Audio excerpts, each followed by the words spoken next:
Friends, welcome back to our channel Study Adda. So today our topic is equality. Equality बोलें तो समानता. देखिए क्या होती है समानता. अगर हम बात करें बहुत ही साफ शब्दों में तो it's the state of being equal.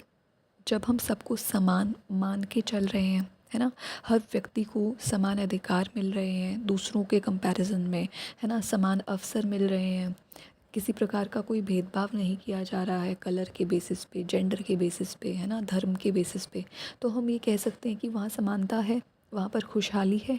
जब लोगों के बीच में कोई कंपैरिजन नहीं है ना, कि किसी एक व्यक्ति को बहुत ज़्यादा विशेष अधिकार दिए जा रहे हैं, दूसरे के अधिकारों को दबाया जा रहा है, मतलब उसको कोई अधिकार ही नहीं दिया जा रहा है.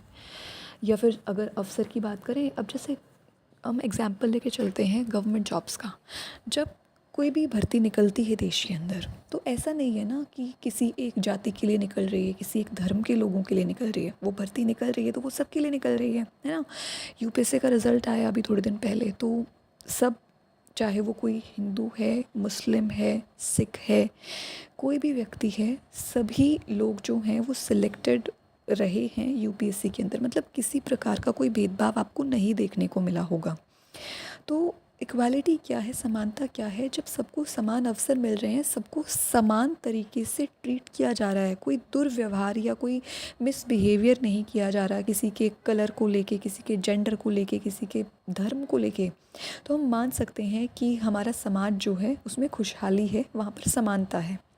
हम बात करें एजुकेशन की फ़ील्ड में, तो अगर आप किसी कॉलेज, किसी यूनिवर्सिटी के अंदर एडमिशन लेने जाते हो, तो आपको सिर्फ़ इस बेसिस पे कि आप काले हो या आप किसी एक जाति से बिलॉन्ग करते हो, आपका जेंडर फीमेल है या कोई अदर जेंडर है, तो आपको सिर्फ़ इन बेसिस पर ही एडमिशन देने से मना तो नहीं किया जाएगा. वहाँ पर आपकी काबिलियत के बेसिस पे आपको एडमिशन मिलेगा. आपका स्कोर जो आपका रहा है आपकी 12th स्टैंडर्ड के अंदर या आपका ग्रेजुएशन के अंदर जो स्कोर रहा है, उसके बेसिस पे ही आपको एडमिशन मिलेगा. ठीक है. इसी तरीके से अगर एग्जांपल है हेल्थ केयर फैसिलिटीज़ के, हॉस्पिटल में जाते हैं अपना इलाज कराने, तो डॉक्टर आपका कलर देख के इलाज करने से मना तो नहीं कर देगा ना. डॉक्टर इलाज करने से पहले आपकी जाति पूछेगा. डॉक्टर को तो पैसे से मतलब है. तो अगर इक्वालिटी की अगर हम बात करें बहुत ही सिंपल वर्ड्स में, तो equality in its simplest form means having the same rights, opportunities and same treatment regardless of any individual discrimination.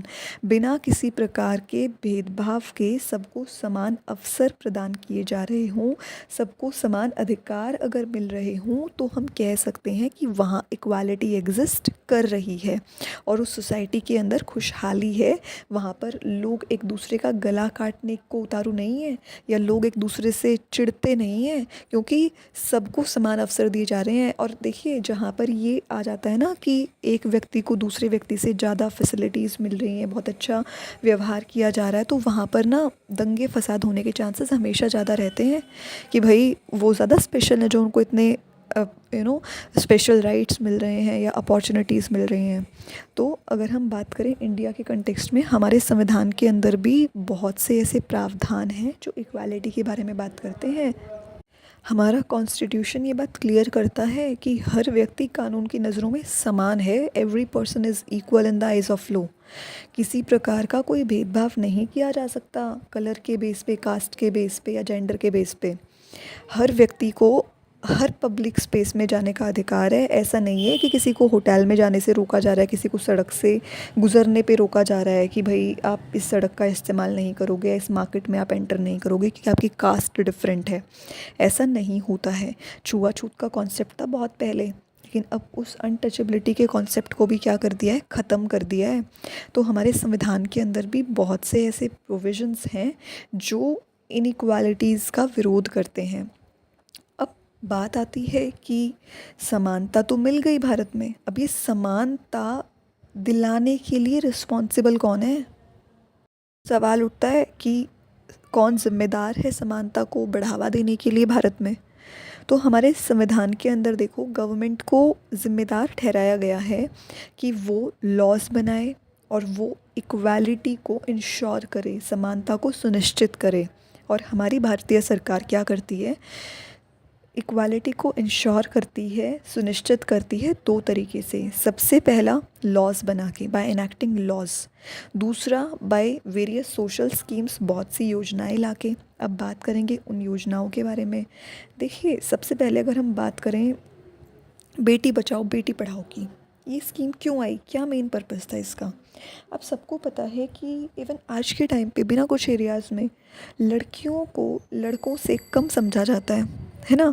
और पहले के टाइम पे तो ये टेंडेंसी बहुत ज़्यादा थी कि लड़कियां घर के अंदर रहेंगी, लड़की किसी को अगर हो गई है तो दुर्भाग्य माना जा रहा है ना। लड़कियां पर्दे में रहेंगी, लड़कियां बस घर का घरेलू कामकाज करेंगी, उनको कोई एजुकेशन प्रोवाइड नहीं की जाएगी। लेकिन आज के टाइम पे धीरे धीरे क्या हो रहा है, उनकी एजुकेशन भी प्रमोट की जा रही है। तो बेटी बचाओ बेटी पढ़ाओ, देखो नाम से ही क्लियर है, बेटी बचाओ। यहाँ पर जोर किस चीज़ पे दिया गया है, बेटियों को बचाने पे। इट मीन्स कि ऐसा नहीं हो कि बेटियों को गर्भ में मार दिया जा रहा हो, है ना। दूसरा बेटी पढ़ाओ कि बेटियों की शिक्षा पर भी जोर दिया जाए, है ना। अब ऐसा माना जाता है कि अगर एक महिला शिक्षित होती है ना तो आने वाली कई पीढ़ियाँ शिक्षित होती हैं।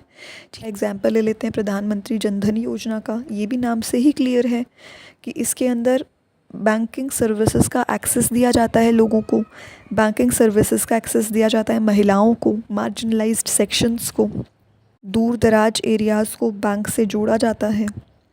अब बात करें अगर मिड डे मील स्कीम की, ये तो बहुत इम्पॉर्टेंट स्कीम है। 1995 में गवर्नमेंट ऑफ इंडिया ने क्या किया, मिड डे मील स्कीम को इंट्रोड्यूस किया।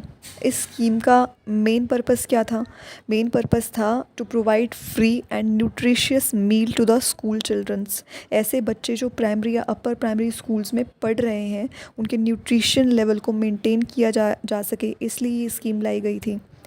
It's main aim was to improve the child's nutritional level, और सबसे बड़ी चीज़ स्कूल के अंदर उनकी अटेंडेंस को इंक्रीज़ करना, है ना। हंगर रिलेटेड जो बैरियर्स हैं एजुकेशन के अंदर जो आते हैं, उनको ख़त्म कर देना कि बच्चों को वहीं पर पढ़ाया भी जा रहा है, खिलाया पिलाया भी जा रहा है।